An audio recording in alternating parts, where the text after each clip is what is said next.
Hello everyone, today my partners Daniel Almanza, Dania Gomez, Malena Gutierrez, and me, Alexander Law, are going to talk to you about our topic that is the copyright. So you can understand a little bit more, we will give you a little introduction about what we will talk about. So let's go. So now I will continue with the introduction of the topic that is the copyright. I am very sure you have heard this word before at any place, or maybe you only have seen it, but I am sure. But maybe you don't understand very well what it is or why is this important. But copyright is a legal protection for all the creators, and it ensures that the creators receive benefits and also the recognitions they deserve because of their original works. The copyright protects the rights of the creators, and it helps to protect also the creativity and of course all the benefits the creators must receive for their works. It is very important because I am very sure that you have seen, for example, a YouTube video that is no longer available, and this is because the copyright has made this work. So now let's start with the topic itself with this. What is the copyright? Okay, copyright is a law that protects all the original works created by the individuals and groups or organizations. It doesn't matter. As it is original, it will be protected by the copyright. And it protects maybe, I don't know, paintings, movies, videos, books, articles, all these kinds of contents that are made up by individuals and it is original. All these things are protected by the copyright as it was like a law.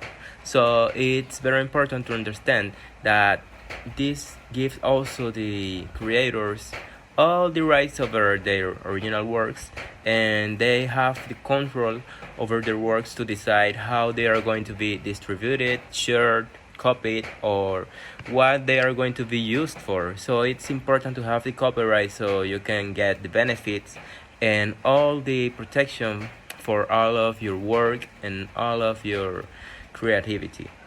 But it's important to understand that the copyright begins when the work is tangible, when it is able to be seen, and when it is created, not when the work is published. It's not necessary to publish the work so you can obtain the copyright protection for all of your works. So it's important to understand this. Now let's talk about why the copyright is important. First up, copyright protects creators. This is important because imagine yourself sitting on a chair and writing for 2 years to get your book finished and receive all the benefits from your book, from your work that you have been working on for a long period, and then when it is finally done, another one goes and steals your idea and gets recognition from this. It is not comfortable. So it's important to understand that the copyright is the key to protect all of your efforts, and this is important because by this way it can avoid all the people stealing your ideas and legal issues. So the copyright is the solution on this. Then we have that the copyright encourages the innovation and creativity. Why do I say this? Well, basically, when the copyright is there, no one is going to try to steal your ideas or anything like that. They will have to work to have their own works, and of course it is important to understand that when your work is protected, you keep the motivation to keep working on, to keep creating new things, to keep your innovation on. So this is why the copyright also protects and encourages the innovation and creativity.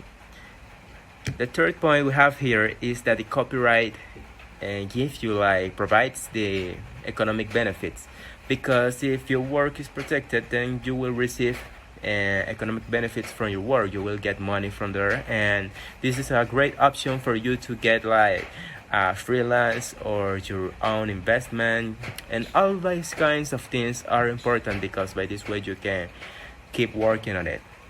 And finally, it prevents the unauthorized use.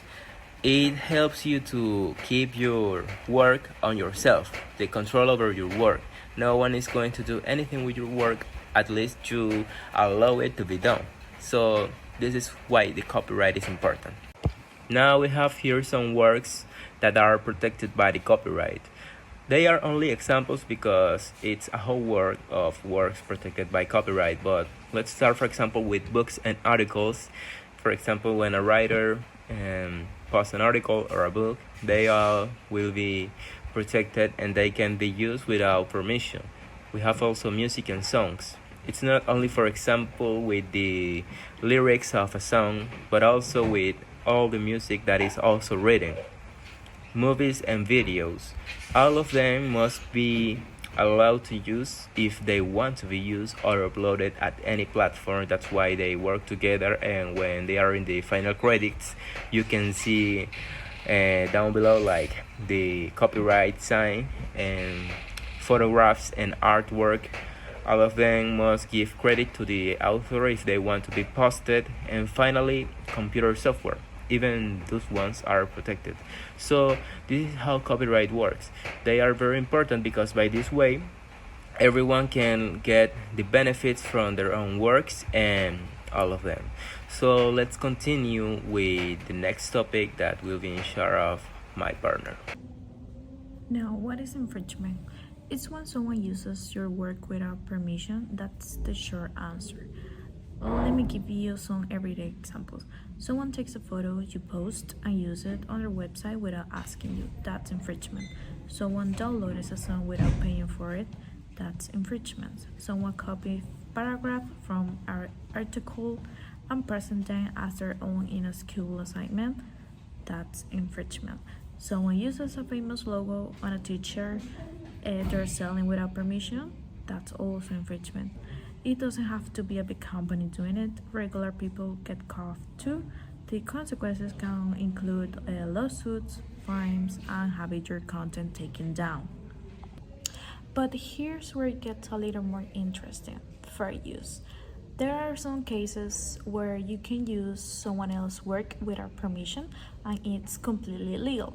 This is called fair use. For example, if a teacher uses a short clip of a documentary to teach a class, that can be fair use. If a comedian parodies a popular song, that can be fair use. If a journalist quotes part of a book in a news article, that can also be fair use. But, this is important, fair use is never automatic. You can't just say I'm using it for school and be safe. A judge looks at the situation and decides based on a few factors like how much of the work was used and whether it affects the original creator income. For the last, what about the internet? A lot of people think that if something is free online, it's free to use. That's one of the biggest copyright myths out there. Just because you can access something doesn't mean you have the right to use it. Images, music, videos, and reading content online are still protected unless the creator says otherwise.